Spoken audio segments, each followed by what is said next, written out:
Hey guys, Mike from the WCA with the Week 5 update from the Spring 2014 session. I want to show you a game that was played the day before the class.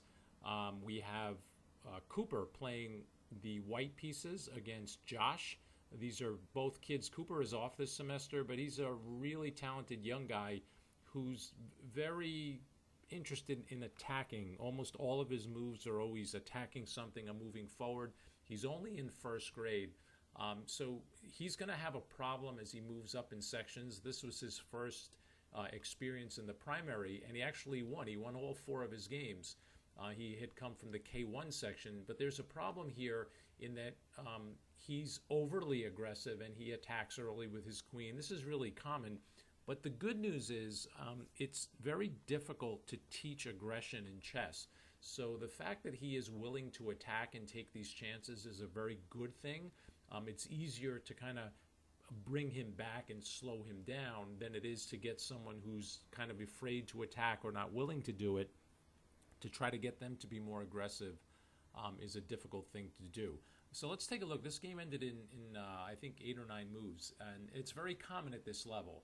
But let me just share with you first what happened, and then I'm going to compare the style of play. I'm going to show you how a Grandmaster will play a position, and we'll compare the two, and you'll get the point of today's lecture. So anyway, Cooper with white plays e4, which is, you know, the common way to start a lot of these scholastic games. So just e5, knight f3, bishop c6, and Cooper plays the Ruy Lopez, bishop to b5.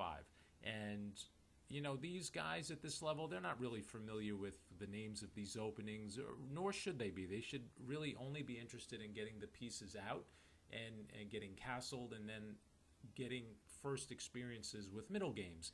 So here, Josh plays a move that's really not common at all, and it's been played a couple of times by some fairly strong masters, but it's not the most common way to play, and I would not recommend you do this at the scholastic level. He played bishop to b4, and the reason I don't like it at the scholastic level is, and again I hope you guys can see the mouse pointer here, is at some point you're going to get hit with this pawn c6, c3, and you're going to get chased around and lose a little bit of time. So we're not really crazy about doing that early in a game for black. So after bishop to b4, Cooper immediately goes to win material. So again, this is one of the highlights of the way he plays. He sees a way to win material and he goes for it right away. And by doing it, he has to remove this knight or the defender of this pawn. So what he goes for is taking the knight, and black has to take back. And normally in these positions, as I'll show you in the Grandmaster game, black will take back with this d pawn here, and the idea of taking with the d pawn is to open up the queen in case white ever decides to take this pawn. And again, that will, in our feature game, that you'll see how this works out in practice. Okay, so what happens is Josh takes back with his b pawn, and then Cooper says, "Oh, great, I can win my pawn." Here, you have to be very careful doing this stuff with the white pieces. With either side, but essentially whenever you take an e-pawn, hopefully you can see this e down here, whenever you take an e-pawn in these king-pawn openings with your king still in the middle, you always run the risk of walking into pins or tactics because the kings are not castled. So in this case, both kings are not castled, and this is so typical at the scholastic level, you know, especially K1, second grade, third grade. This stuff happens a lot. So Josh says to Cooper, well, now I'm going to hit your knight, and when you move away, I'm going to take the pawn with check, which is probably the right idea. And here Cooper loses the game in one move, and you might say, well, how is that? How could you possibly lose a game in one move? And he does. He plays the move queen h5. Now with queen h5, his idea is twofold. One, he wants to defend his knight here on e5. The other problem, and I'm going to add a couple of highlights for you here, is he wants to attack this pawn here on f7. You'll see that the queen and the knight are both attacking it, and at this level in the primary section, in the K1 section of these tournaments, I mean, we can't count how many kings get checkmated on that square, right? You guys have seen the fried liver attack, the 4-move checkmate. So Cooper, coming out of the K1 section and loving the idea of attacking, is going to be on that square. But there's a problem here. So if you want to stop the video, and this is really for the 12 o'clock and the 2 o'clock kids here, you may come up with a little bit of effort. You'll see that the move G6 gives white some serious problems. And the main idea here is that it attacks the queen, and at the same time, the queen is responsible for protecting this knight. So Cooper's going to lose material here. And, you know, at the higher levels, you know, you get into the championship section, black is going to win this game pretty easily because white is going to be down a piece. But Josh doesn't see the move, and I like what he did. You know, tactically, he should have found that, and he will. After seeing this video in the future, he'll understand that. You know, especially seeing the Grandmaster game, we're going to show you that you can't get away with having your queen out this early in black's territory. So what he did instead is he played the move Bishop A6, which really looks good on the surface, right? I mean, the bishop is stopping white from castling, and it, you know, it gets in the game. It's covering a lot of squares. Black may be ready to castle at some point. And then Cooper plays knight C3, bringing the knight into the game. And here, you know, again, Josh can still play this move, pawn to G6 and chasing him away, but he ends up losing in one move here. He plays the move queen to C5, which is allowing mate in 2. So hopefully you guys can spot that. And it's queen takes F7, king D8, queen takes D7, and you have a checkmate. Okay, so again, it's not uncommon to see this stuff with young players, but we want to correct them. So what we would do with a kid like Cooper is we would make sure he understands the defensive techniques. What we would be very careful about doing is telling him to stop attacking so early, because when you do that to a young player, when you constantly remind them, hey, you're attacking too soon, in the back of their mind, they start to slow themselves down, which you don't necessarily want to do. You want them on their own to begin to recognize the danger of attacking too soon. You don't really just want to tell them without them having first-hand experience. So that's also we'll include in our pro coaching tip, that the other very experienced chess coaches are very careful not to kind of stifle their students. Okay, so let's go back to the opening of the game here, and I want to take you into a Grandmaster position that will connect to this.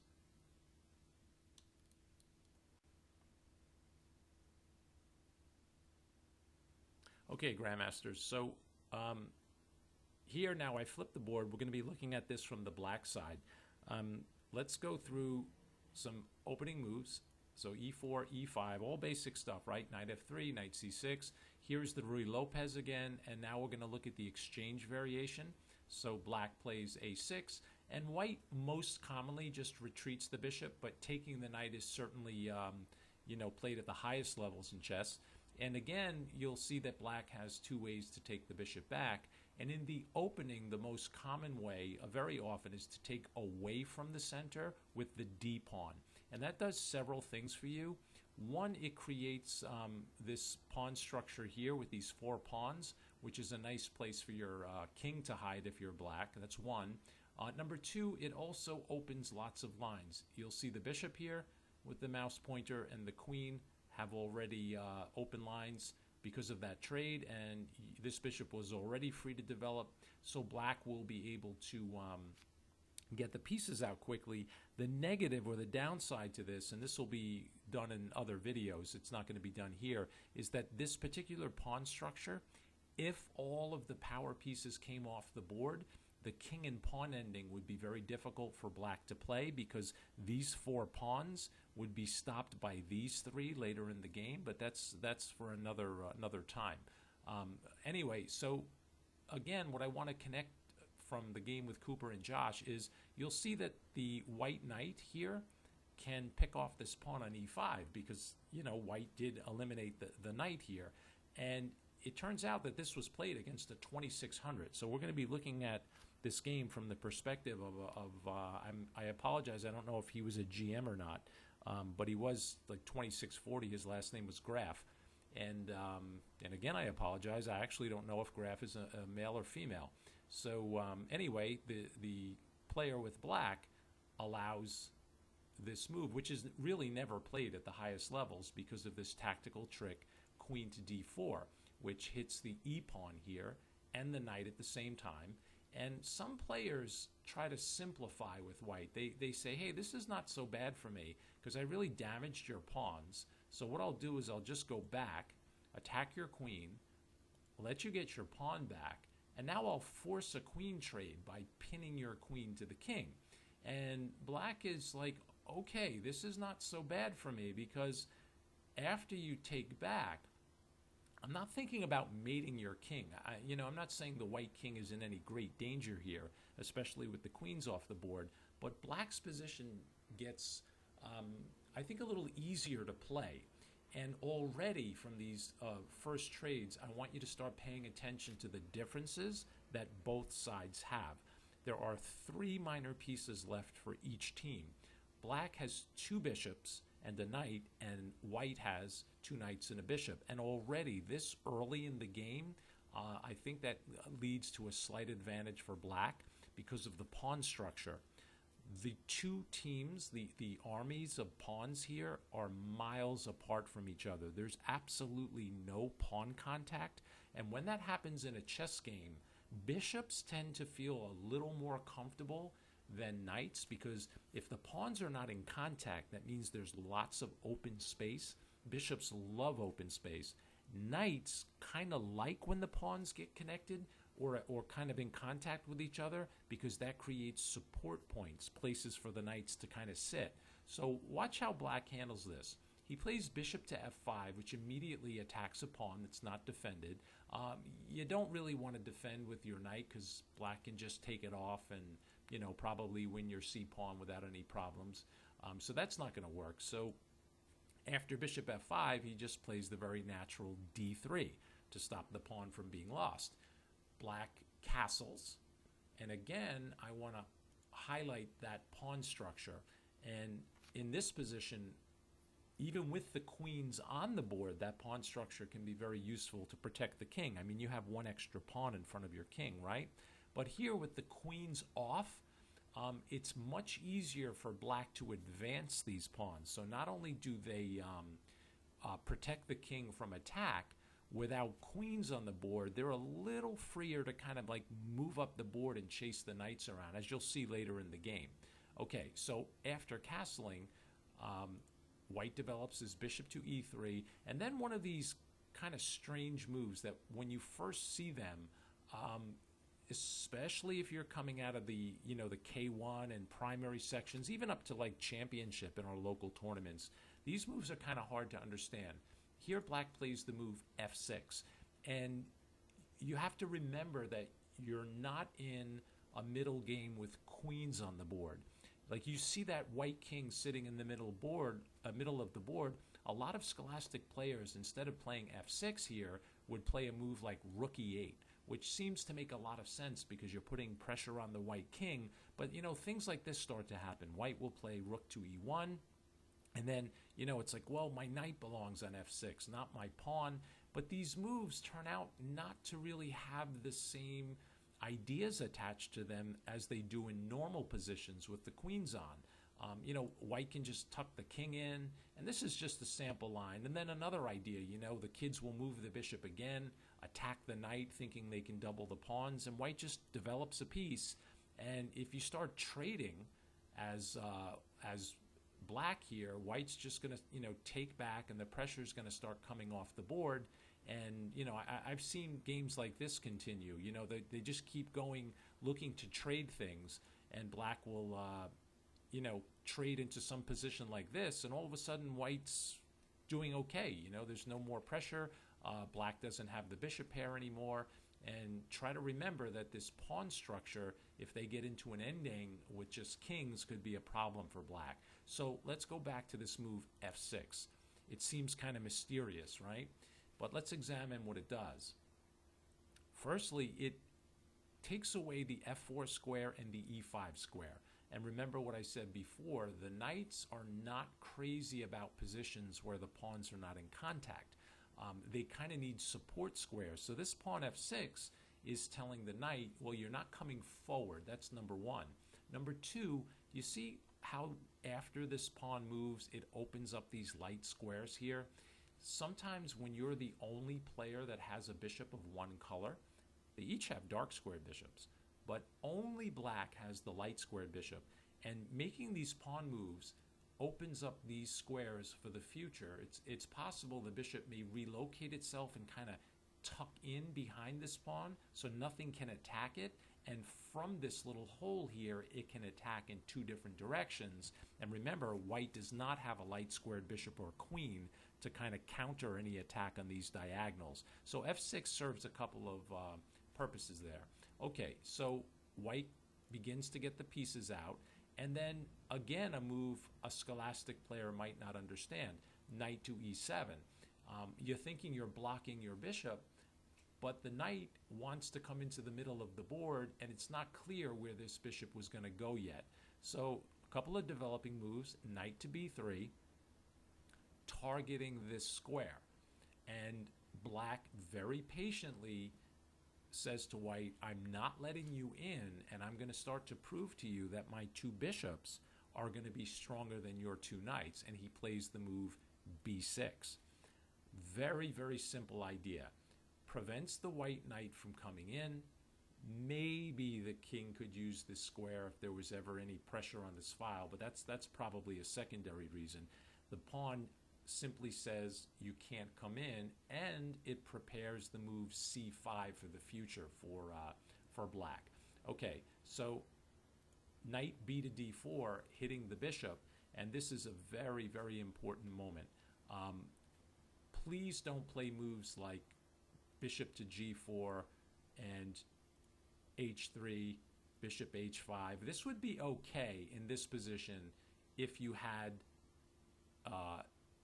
with your pawn here on f6, but I'm showing you this variation because let's say you put the bishop on g6. And remember when I told you that the importance of this move f6 here was to create this hole? If you didn't have that move in, this move knight h4 would trap your bishop. Not trap that you're going to lose it, but just trap it that, say, after a move like this, you'll give white an opportunity to trade off your light squared bishop. So let's go back to this move. Here, what do you guys think? I mean, are you going to leave your bishop there and let that knight trade it? I mean, it is defended, but no way, not at the master level. With that light squared bishop, he tucks it into d7, and your first reaction is, well, that's a terrible move because your bishop is completely out of play. But remember, you don't win positions like this in one or two moves. There's a very long battle ahead. Tuck the bishop in and prepare to remove the knight from the center and then bring the bishop back out. That's exactly what black does here. So white continues centralizing with a move like rook h to e1, bringing it into the game. And again, look at the pawns you have on this side of the board. We get to use them not just to protect the king, but to attack. And that move kicks the knight back to b3. And black has made progress. He's advanced his pawns a little bit on this side. Now he's starting to take control of squares in white's position, and he very patiently improves his pieces. Can you see another benefit of moving this pawn up to c5? And that's right, it's the move bishop to c6. Not allowing that piece to come off the board gives him complete control of these diagonals. So white to play centralizes the other rook. These are all common sense moves. And then another one of these Grandmaster mysterious moves. Black plays the move h5. And I know at the primary level, kids see these moves and they really get confused. It's like, you know, why would you possibly be moving a pawn on that side of the board? I mean, we're not going to lift our rook up, are we? We lift the rook up, the bishop on e3 will take it. The reason is, well, I'll show you white's move first. White played the move c4 here to slow this pawn down, and black followed up with the move f5. Now, can you connect the black's last two moves together? You play knight f5 and pawn h5. So what's the purpose of pawn h5? Well, if you need to pause your video, you can. The purpose of the move is to actually protect this knight from being attacked. This knight, as it gets closer to white's position, we start to call these guys forward knights. They're kind of in a forward position. They're very dangerous because, you know, the knight is a short-range piece, right? So if I have a knight close to your position, I can take stuff. I can attack you and check you. If you look at the two white knights, because they're on the third rank, you can't really attack much in black's territory. So if I want to put a knight on f5, I have to know that you're going to try to get rid of that thing. So what happens a lot is kids will play a move like h3. And the idea is very simple. You want to follow up with g4 and chase the knight, but now you'll see another purpose of the move h4, and you play h4 yourself. I'm sorry, before I said the purpose of the move h4, I meant h5 here, this move. As soon as you play h5, remember, this is a very, very common idea. Your opponent tries to remove your knight by playing g4. You play the move h4 with your pawn. And if they try to kick you out, don't forget, you can take en passant, and all of a sudden white is in big, big trouble. You take back here, knight takes pawn, and white is getting crushed here. Everything's going to fall apart. Okay, so after knight f5, white, being a strong player, knows not to try that h3 idea, so he decides there's nothing else to do. I need some play for my pieces, and he tries to open the game. What's the downside of doing that? The downside of opening the game in this position is you're opening the game for black's bishops. Don't forget that. So black is more than happy to make a trade and open as many squares as possible for those bishops. So knight takes, attacking our bishop again, and here black finds a tactical move before retreating his bishop. He takes on e3, and you can't continue in this position playing for tricks. For example, you know, I'm attacking one of your rooks. You can say, well, I'll just take your bishop and attack one of yours, but this is not going to work out because black takes first at the top of the board. And, you know, you can look at this yourself over the board, and you'll see that, you know, some trade like this, and black is just going to be up in exchange. That means a rook for a minor piece.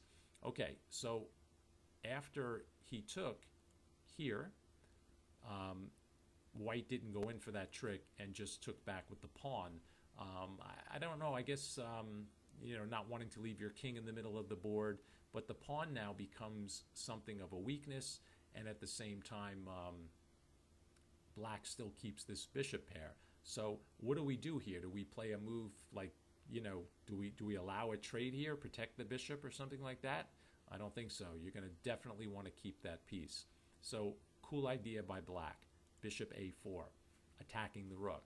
Now he knows white's not going to give the rook, but he's kind of hoping for b3, because by playing b3, he's now weakened all of these dark squares up here. It's a pretty cool move. You kind of provoke your opponent into attacking you, and then you retreat your bishop right back to that little hole it was hiding in before.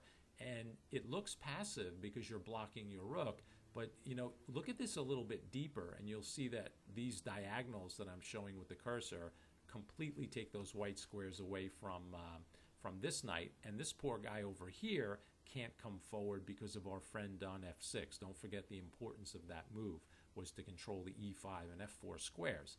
Okay, so white goes back to c2, opening up his rook, and then bishop d6, shutting the file, pressure on the pawn. That kind of ties this knight down, so the bishop has his eye on all of these squares, tying down the knight so that you don't lose the h-pawn. So you're getting a lot of value out of this piece, and again, you can see how it connects to this move here on b3 being played. All those squares are weak. King slides out of the way. Rook e8, putting pressure on the isolated pawn in the middle.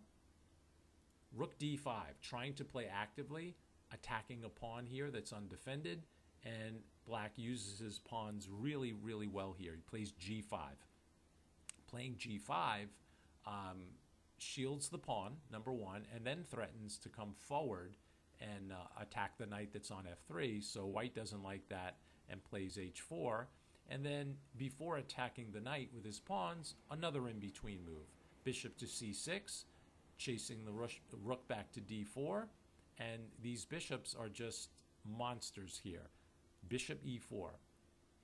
This knight up here on c2 is undefended, so the rook has to drop back here or come up to e2 to protect it, and now g4.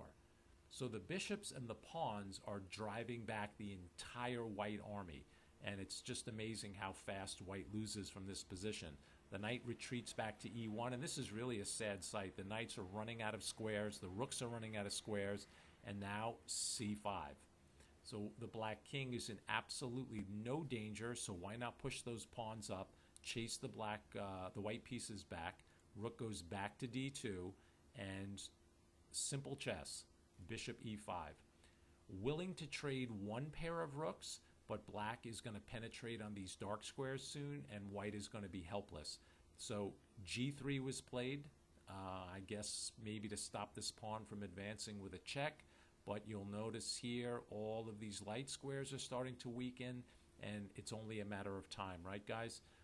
Bishop c3, and it's like having a leak in your roof. You know, these bishops are just coming in where all the holes are, so white decides to take off one pair of rooks, and then the black rook comes to d8. And I'd like you to stop your video here and just for a moment compare the two pieces, two teams here, and just compare the two knights, the two bishops, and then the two rooks. And it's just, it's not a fair fight at this point.